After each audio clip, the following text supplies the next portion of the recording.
everyone. Welcome to the Judge's Verdict. I'm John McCarthy, Media Editor at The Drum, and this evening I'm joined by the UK and US chairs of the Drum Awards for Content. We've got Gemma Hitchens, Content Director at the Financial Times, and Angela Barber, Senior Vice President of Content Production at Wunderman Thompson. Over the last year, content has been more important than ever, but it's also been harder to produce. What trends have we seen this last year that maybe give you some hope for the industry? And we'll start with Angela. Absolutely. Yeah, I think one of the biggest trends is solidifying the positioning and the confidence from clients in social media. I think because, it forced us to understand and believe that's where all the eyes are first, and that's where the biggest audiences are. Clients start to, see the progression of, an interconnectivity between their brand and the consumers as they're engaging a lot more on social media. In turn, it's forced all of us to have to produce more content and produce faster. And in the age of obviously COVID, there were new trends, where there was keeping people safe, as opposed to creating engaging content, for the sake of creating it and how you produce it in the traditional sense. There was, keeping people safe with COVID and still trying to keep up with the demand of creating content and creating it fast. Yeah, that's a very good point. During COVID in particular, we saw a lot of brands come out with a health message before some governments. Gemma, from your position at the Financial Times, perhaps you've noticed some of these trends, observed maybe the news industry or beyond. What do you say to that?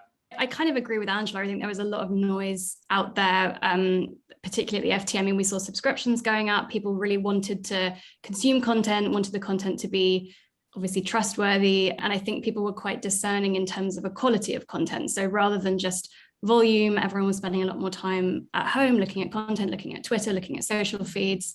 But it was very important for them to know that that was coming from a trusted environment. So I guess hand in hand with that, we also pre-pandemic were hearing a lot about people's attention spans getting shorter and needing to kind of give people really snackable pieces of content.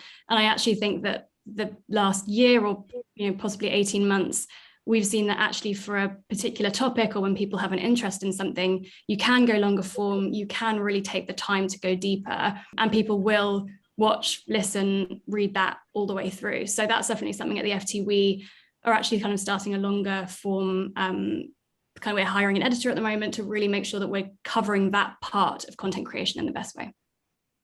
That's an interesting point. It's often cited that people are getting shorter attention spans. You don't often see the study that claims that. I think people are just getting better at sorting out quality from something that doesn't deserve their time, and we have to show them a bit more respect, perhaps.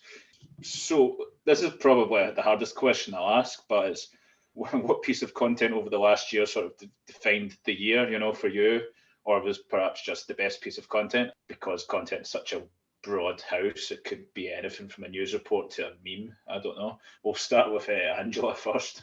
I don't know if I can pinpoint one piece of content, that sort of sticks out for me, but what I will pinpoint is a brand. I think that the model for us, for a very long time has been Nike.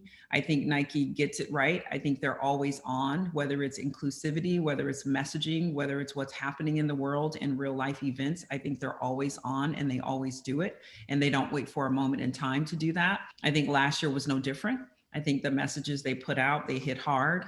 And, they wanted us to think, while at the same time having a respect and appreciation for the brand and that connectivity, that I keep talking about in terms of connecting with the brand and the experience of it and the engagement of it.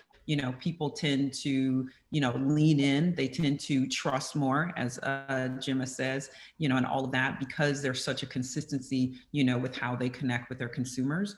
So I think that will probably be the biggest one. I think authenticity is big. I think consumers are super sophisticated, so they know when we're talking at them as opposed to, talking with them and to them and trying to engage. So I think, if I had to pinpoint anything, I'm still super impressed, with the content that Nike is putting out and how authentic they are, from a diversity standpoint, to a messaging standpoint, to the content standpoint.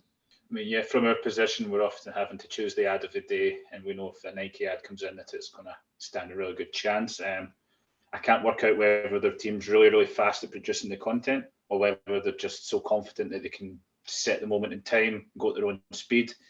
They are sort of leading the conversation there, so I don't know, maybe I'll ask them one day. So Gemma, again, the difficult question, what piece of content or even a brand sort of set the tone for the year? It's quite a broad question, but always get a nice answer off it. No, I like the question. For me, I think going in a slightly different direction, I think it was in January, loved Amanda Gorman's poem that she did at Biden's inauguration. I mean, I think that was kind of content at its best. And by that, I mean, she said it very genuinely. It really came from the heart. And that was just obvious to see when she was speaking. It was creative. I loved the form of a poem in that type of scenario. It really didn't feel like it was the expected, which I also love. And also it was delivered beautifully and amazingly. And I just really, looking at that, I felt pretty inspired. So I guess it's not an ad, it's not a Super Bowl ad, but it, for me, set the tone pretty nicely for January. It wasn't an ad, and yet it also carried a very strong message to many, many people. Agreed. Make it an ad, I suppose, but it's still a worthy pick. I do like that. Well, so through the discussion so far, a lot of the discussion has linked into a piece of work's impact on social media. It seems to be a vital component of anything we create. It has to have some impact somewhere, and we're probably best placed to observe it on these platforms. So that leads me into the next question, and it's one for both of you. It's what social media platforms exciting you right now? It's a really good place for your content to live. And I guess we're going to get it from a brand and a news perspective, so that's quite interesting. I think what's exciting for me, it's exciting and also surprising for me right now, is the content that Facebook Watch is putting out. I think they are careful, right now in terms of the programming, that they are producing and they're setting up and they're putting out. I think they're careful in a way with, having their finger on the pulse to what's important to consumers right now and what kind of content they can actually digest, and sit on, and what's getting them excited. So I'm super impressed, with what they're doing, on the Facebook Watch channel, from the Red Table with Jada Pinkett. And now I know they have Steve Harvey on there, but they're also doing a lot of lifestyle things and just pivotal moment type shows that they're coming up with. So if I had to be impressed right now with who's pushing the needle and pushing into a space that obviously is sustainable, that would be Facebook Watch. That's a really good recommendation. I need to give that a look. It's just the nature of Facebook, is there's so many parts to it that you just have to keep track of everything. Every day you get 10 releases. For instance, I'm a big fan of Facebook Marketplace, and no one ever talks about how good that is, but that's an aside. Gemma, what is social network innovation or is sort of exciting you in the news space? I mean, I wouldn't necessarily call it an innovation. I think the communities that are being built, I guess both on Twitter and Instagram, have always interested me, because I think when you're a news publication, you really need to go to where your audience is. And so obviously part of what we do is create content for ft.com, but also you do need to meet people where they are. And you can't dispute the fact that people are on Twitter and Instagram. And I think then the format lends itself slightly differently to different things. So I guess if I'm thinking about what I'm particularly excited about, a lot more of our visual video campaigns we're testing out on Instagram, the kind of conversation that you can have with your community over Instagram via polls, via kind of links. I think there's a lot that we can learn from what people want, how people interact with content, learn from the data, and then reinforce our campaigns with that. So I think from an Instagram point of view, that's definitely a space that we're exploring. I think that's a remarkable thing to be hearing from the Financial Times. I mean, I know you guys are really on top of this now, but just with the legacy you have to be talking about that, it's just, I mean, I've only been covering media for about 5 years, and I feel like there's been a huge push even in that time. But yes, I'm one of the people who now consume news on Instagram. I never thought I would be, but here we are. And Twitter, right? I mean, in terms of the amount that you can get quickly on Twitter as it's breaking, realistically, that is where a lot of people are. So you kind of need to deal in that space. I like watching the sausage getting made, people giving little teasers on what they're investigating, and then it coming together at the end of the day. But that might just be a me thing. We'll see. So that takes us on to the award entries that you'll both soon be looking at, I believe. Good luck with that, by the way. Angela, first, I would just want to know what you're looking for from this year's entries. I feel like everyone's got to up their game this year to get any attention. So, what are you looking for? Yeah, I'm looking for, authenticity. I'm looking for obviously engaging content, who's relevant, who's, honest, who's authentic, and all of that from a content standpoint. And I think, depending on the different categories from a tone and lensing standpoint, who's more realistic, who's realistic in terms of what we're putting together, again, without being too over the top and talking at the consumer to be selly, as opposed to inviting them into a conversation and asking them to experience the brand. So I'm looking for that delicate balance of, where are we authentic? Where's the content strongest and feels more filmic, and engaging and that sort of thing.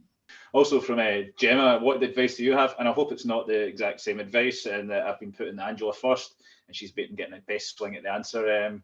I mean, for me, my background, I'm always really interested in data-driven pieces. So if there is something that's either data visualization led or, taking a piece of insight and building a campaign around that, that's always fascinating to me. And I think, with the backdrop of the last year, audiences just have got more data literate. They've really been consuming a lot of data-driven content on COVID, but also on other things. Elections is a good example. So if people are able to either show that they've used data to inform something that is the strategy, or actually are using data front and center, whether it's, as I say, visualizations, or whether it's something a little bit more funky, I love stuff like that. And we know the public are quite literate because Spotify Wrapped has been thrown out percentages for 4 or 5 years, and we get it.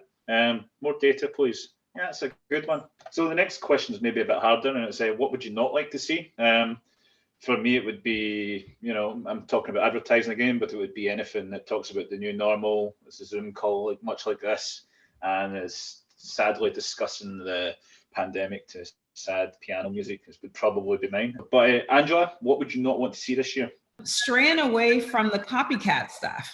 We've been there, seen that, a lot of things. I think what COVID has taught us is to, again, figure out the pulse point, of what's happening, in the world. And that's how you then, pull in engagement, and from there, everything else, surrounding it or whatever will be with much more substance. So I think, straying away just from any copycat, like, last year, a brand did this. And so this year we're going to do a spin-off of that. I think, be very careful, to try to be, true to, what the brand really stands for and the integrity of the brand, but also be relevant in the space of, people want to see themselves and they want to be represented, along with, engaging. So, the world looks very different, and brands are starting to respect that from a diversity standpoint, as well as a content standpoint. So there's lots of ways we can play and produce and create content these days without having to reach back and do the copycat things. That's a great idea. Just 9 times out of 10, we can tell which campaign you've been inspired by. Maybe it's only half of the audience back at home, but we know. We're very savvy, I think. And to Gemma, what would you not like to see from these entries? Not like a severed finger or anything, just from the work itself, I should add. Yeah, no, thank you for clarifying that. I mean, to be honest, when people play it safe, I think it's similar to what Angela said, but really I like big, bold, especially in a year where we've all kind of wanted to be entertained or informed. If people are really going the safe route, the well-trodden path, I mean, I just don't think this is the year for that.